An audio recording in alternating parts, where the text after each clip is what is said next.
আসসালামু আলাইকুম। আমি জান্নাতুল ফেরদৌস। নতুন একটি ভিডিও নিয়ে আসলাম। অসৎ লোক ভাসতে ভাসতে একসময় ডুবে যায়, কিন্তু সৎ লোক ডুবতে ডুবতে একসময় ভেসে যায়। জীবনে সৎ থাকার চেষ্টা করুন। হয়তো সাময়িক কষ্ট হবে, তবে শেষ সময়ে এসে সৎ লোকেরাই সম্মানিত হয়।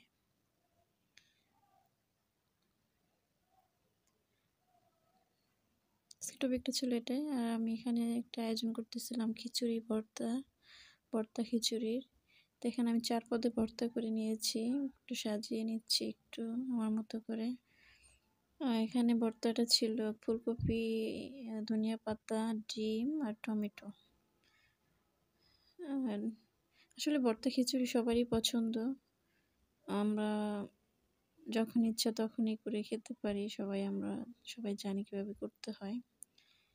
তাহলে দেখা গেছে মাছ মাংস খেতে খেতে অনেক সময় রুচি কেমন যেন হয়ে যায়। যখন মাছ মাংস আর ভালো লাগে না, তখন মনে হয় যে একটু ভর্তা হলে ভাত খেতে পারতাম। তখন ভর্তা দেখলে যে এত খুশি লাগে, মনে হয় যে অন্য কিছু দেখলে আর এত খুশি লাগতো না। তাই ঝটপট ভর্তা করে নিলাম।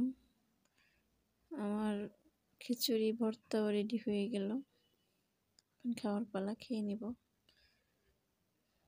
আপনাদের যারা খিচুড়ির সাথে ভর্তা খেতে মন চায়, বাসায় ট্রাই করে খেয়ে নেবেন, ভালো লাগবে। আর বিশেষ করে ধনিয়া পাতা ভর্তা হলে আমার এক পদ ভর্তা হলেও হয়ে যায়, আর অন্য কিছু দরকার হয় না। ধনিয়া ভর্তাটা যে আমার কাছে এত পছন্দ। ঠিক আছে, থ্যাংক ইউ ভিডিওটা দেখার জন্য। আল্লাহ হাফেজ।